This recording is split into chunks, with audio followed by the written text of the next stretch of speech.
Bonjour à tous et bienvenue à Catch Club. On se retrouve pour les résultats de Raw du 28 septembre 2020.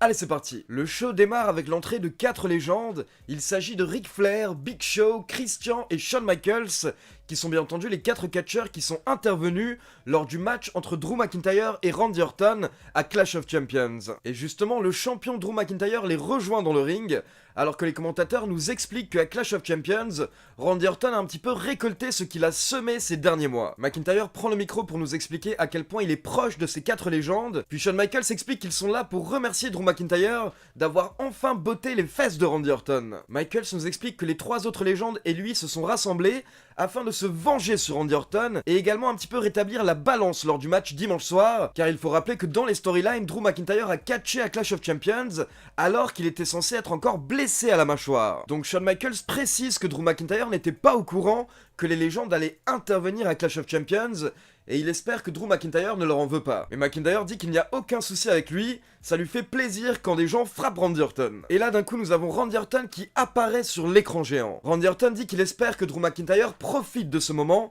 car ce moment ne va pas durer très longtemps. Puis Orton dit à McIntyre que s'il pense qu'ils ont été en enfer lors de Clash of Champions, alors il n'a encore rien vu. Et bien entendu, quand il a dit enfer, en anglais, il a utilisé le terme hell, et on sait que le prochain pay-per-view est Hell in a Cell, donc clairement on est en train de se diriger vers un Randy Orton contre Drew McIntyre à Hell in a Cell, et ça paraissait un petit peu évident vu la fin de leur match à Clash of Champions, et le fait que Randy Orton a plein d'excuses pour dire qu'il ne l'a pas perdu de manière juste. Drew McIntyre dit à Randy Orton, donc quoi, tu veux encore un match, c'est ça? Tu vas me supplier pour avoir un nouveau match? Et Randy Orton répond simplement qu'il n'a pas besoin de supplier, il aura le droit à son match tout simplement car il est Randy Orton. Et Orton termine en nous disant qu'il y a un prix à payer quand vous vous en prenez à la vipère. Puis on peut voir que Randy Orton se dirige vers le parking avec sa valise, donc apparemment il quitte déjà l'arène. On repasse dans le ring et on peut voir McIntyre qui dit aux légendes de faire attention ce soir, de pas trop fêter, et il les rejoindra après le show. Puis Drew McIntyre décide que ce soir il veut défendre son titre,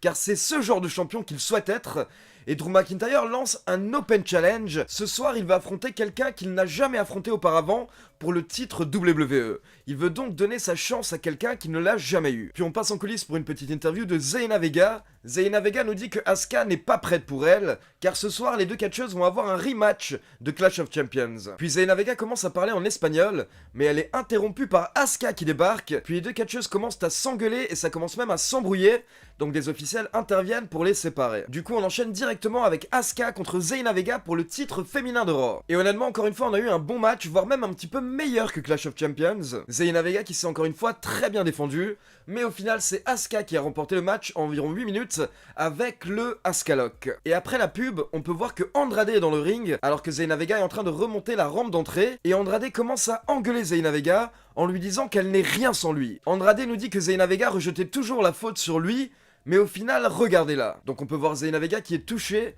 et elle décide de ne pas répondre, elle retourne dans les coulisses. Puis Andrade nous parle de Angel Garza. Il nous dit qu'Angel Garza a toujours été le maillon faible de l'équipe, et c'est pour cette raison qu'il s'est blessé à Clash of Champions. Car pour info, je rappelle pour ceux qui ne sont pas au courant, que Angel Garza s'est réellement blessé lors de Clash of Champions. Apparemment, il aurait une blessure soit à la jambe, soit au niveau de la hanche. Donc Andrade nous dit qu'il est le meilleur à la WWE, et il lance un petit peu son Open Challenge. Et honnêtement, je me suis dit, c'est beau. On va peut-être avoir le droit à nouveau à un beau push d'Andrade. Vu qu'en plus Angel Garza est blessé, c'est le moment de relancer Andrade en solo.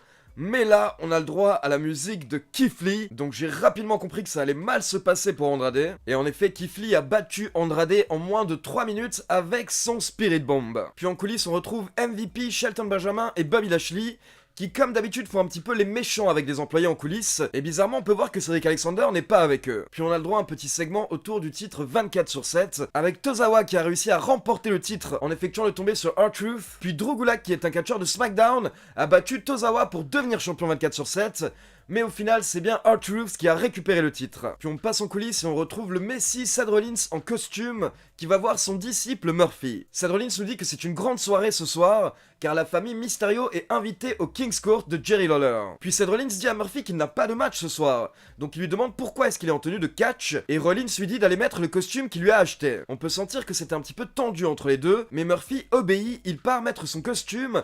Par contre, il oublie son téléphone, Et donc Seth Rollins en profite pour prendre le téléphone de Murphy. Puis la WWE passe à nouveau une publicité par rapport au draft. Pour rappel, le draft aura lieu au mois d'octobre, il démarrera le 9 octobre lors de SmackDown, et il continuera le 12 octobre lors de Raw. Puis on retrouve Jerry Lawler dans le ring qui accueille la famille Mysterio, donc papa, maman, Dominique et Aliyah. Et Jerry Lawler demande directement si tout va bien entre Ray et sa fille, car on a pu les voir s'embrouiller la semaine dernière, et là Aliyah nous fait un speech très sensé, où elle nous dit qu'il ne faut surtout pas être autour de Seth Rollins, car Seth Rollins est une fraude. Par contre, elle précise également qu'elle ne sait pas trop quoi penser par rapport à Murphy. Et là, Seth Rollins apparaît sur l'écran géant, et il nous dit qu'il y a un des Mysterio dans le ring qui ne dit pas toute la vérité. Et Rollins nous montre une preuve, il s'agit d'une capture d'écran d'un échange de SMS entre Murphy et Aliyah, et on peut donc voir qu'Aliyah et Murphy se sont échangés des messages pour voir comment ils allaient, pour se souhaiter joyeux anniversaire, etc. Du coup, on peut voir Aliyah et Ray qui commencent à se disputer dans le ring. Aliyah se lève, elle dit à son père que Murphy n'est pas comme Seth Rollins, puis elle quitte le ring. Du coup, Rey Mysterio et sa femme suivent Aliyah, et pendant ce temps, on peut voir Murphy qui va voir Seth Rollins et il n'est pas content. Murphy commence même à s'énerver et il chope Seth Rollins par le cou, mais Seth Rollins rigole. Il demande à Murphy mais qu'est-ce que tu vas me faire? Et là d'un coup on a Dominique qui débarque et qui saute sur Murphy, il attaque violemment le disciple de Seth Rollins. Et des officiels interviennent pour séparer les deux catcheurs. Puis nous avons le droit à l'entrée de Natalya et Lana, et les deux catcheuses nous disent que la WWE devrait retirer les titres à Nia Jax et Shayna Baszler. Et du coup, petit point news par rapport à Nia Jax et Shayna Baszler, comme vous le savez, les deux catcheuses ont raté Clash of Champions avec Nikki Cross, et apparemment d'après la plupart des médias américains, c'est à cause du coronavirus. Par contre, attention, ça ne veut pas dire que les trois catcheuses sont infectées, mais apparemment elles ont été en contact avec des personnes qui ont été testées positives, donc la WWE a souhaité prendre toutes les précautions possibles, et c'est pour ça que Nia Jax, Shayna Baszler et Nikki Cross ont manqué Clash of Champions apparemment. Du coup nous avons l'officiel Adam Pearce qui fait son entrée. Il explique que la fédération ne va pas retirer les titres à Nia Jax et Shayna Baszler. La WWE a même expliqué hier que le match entre Nia Jax et Shayna Baszler et le Riot Squad aura lieu dans quelques semaines quand les championnes seront de retour. Par contre, Adam Pearce a proposé un match à Lana et Natalya contre les deux nouvelles recrues de Raw. D'abord, nous avons Mandy Rose qui fait son entrée. Nous savons que Mandy Rose a été transférée à Raw il y a quelques semaines, à la demande de The Miz. Et derrière, nous avons le droit à l'entrée de Dana Brooke. Et les commentateurs nous expliquent que Dana Brooke fait également partie maintenant du roster de Raw. Et par la suite, les officiels ont expliqué que Dana Brooke est un choix en avance du prochain draft pick. Donc Mandy Rose et Dana Brooke qui font équipe dorénavant, et elles ont battu Natalya et Lana en environ 3 minutes. Puis on passe en coulisses pour une petite interview de Aleister Black qui nous dit que Kevin Owens est quelqu'un de mauvais, et il n'oubliera pas ce que Kevin Owens lui a fait. Car en gros, dans cette storyline, Aleister Black reproche à Kevin Owens d'avoir été absent ces derniers mois, et à cause de ça, Aleister Black a perdu un œil quand il s'est fait attaquer par Seth Rollins et Murphy. Puis on passe en coulisses, on peut voir Big Show, Christian, Shawn Michaels et Ric Flair qui font la fête comme l'avait annoncé Drew McIntyre, donc ils boivent des bières et ils jouent au poker. Et pour info, on les verra plusieurs fois durant la soirée en train de s'amuser. Puis on enchaîne avec le match entre Kevin Owens et Aleister Black. Et pour info, sachez qu'Aleister Black a également un nouveau thème d'entrée, donc j'imagine que certains fans vont être déçus. Aleister Black était très violent, très intense durant ce match, et plusieurs fois il s'est pris la tête avec l'arbitre. Et vers la fin du match, alors qu'il était encore une fois en train de s'acharner sur Kevin Owens dans les cordes, Aleister Black s'est tellement emporté qu'il a frappé l'arbitre sans faire exprès. Donc l'arbitre a dû sonner la cloche et il a disqualifié Aleister Black. Donc on peut voir Aleister Black qui explose de rage quand il entend qu'il est disqualifié, et en même temps, Kevin Owens lui porte un petit stunner. Puis on passe dans les coulisses et on peut voir le Hurt Business qui croise Mustafa Catch Club. Mustafa Ali qui bizarrement sort des vestiaires du Hurt Business. Donc MVP, Shelton Benjamin et Lashley demandent à Mustafa Ali pourquoi est-ce qu'il était dans leur vestiaire. Et Ali explique qu'il s'est un petit peu perdu. Donc les catcheurs commencent à s'embrouiller et Apollo Crews et Ricochet viennent soutenir Ali. Puis on enchaîne avec un match pour le titre 24/7 avec R-Truth contre Drew Gulak contre Akira Tozawa. Et au final, c'est R-Truth qui a effectué le tombé sur Drew Gulak, donc il conserve le titre 24/7. Puis on a le droit à une petite interview de Mandy Rose et Dana Brooke en coulisses, où elles expliquent qu'elles visent les titres de championne par équipe. Et quelques mètres à côté, on peut voir Dominique qui se prépare pour son match face à Murphy. Les deux catcheurs font leur entrée, le match démarre, et au bout de quelques minutes, Dominique va chercher un candlestick sous le ring, mais sa sœur Aliyah intervient, et elle demande à Dominique de lâcher le candlestick. Dominique dit à sa sœur de partir, de s'en aller, et pendant ce temps, Murphy en profite, il porte un petit paquet à Dominique, et il tire en même temps sur son pantalon pour ajouter un petit peu de pression, donc Murphy triche, mais ça lui permet de remporter le match. Et après le match, on peut voir Aliyah qui essaie de parler avec son frère, elle demande à son frère d'arrêter, arrêter, mais Dominique répond qu'il va faire ce qu'il faut pour protéger sa famille et l'héritage de Mysterio. Puis Dominique continue en disant que son père avait raison,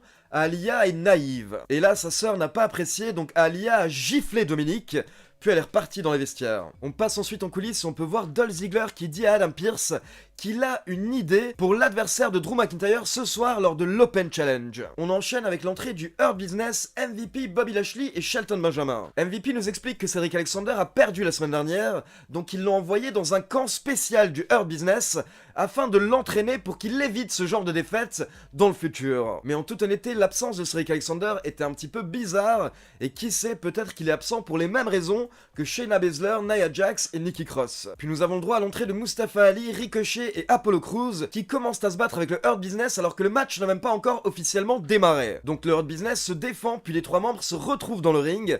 Et là d'un coup nous avons des bugs de lumière et le logo de Rétribution apparaît sur les écrans. Puis après la pub, le match 3 contre 3 a démarré et au final ce sont les gentils qui ont remporté le match avec un fort 50 splash de Mustafa Ali sur MVP. Ensuite nous avons eu le droit à une nouvelle petite vignette par rapport à Bianca Belair où on peut voir Bianca Belair qui fait du sport face à d'autres athlètes et elle est clairement beaucoup plus forte que tout le monde, que ce soit les hommes ou les femmes. Puis nous avons le droit à une petite vidéo qui nous récapitule les débuts de Rétribution ces dernières semaines.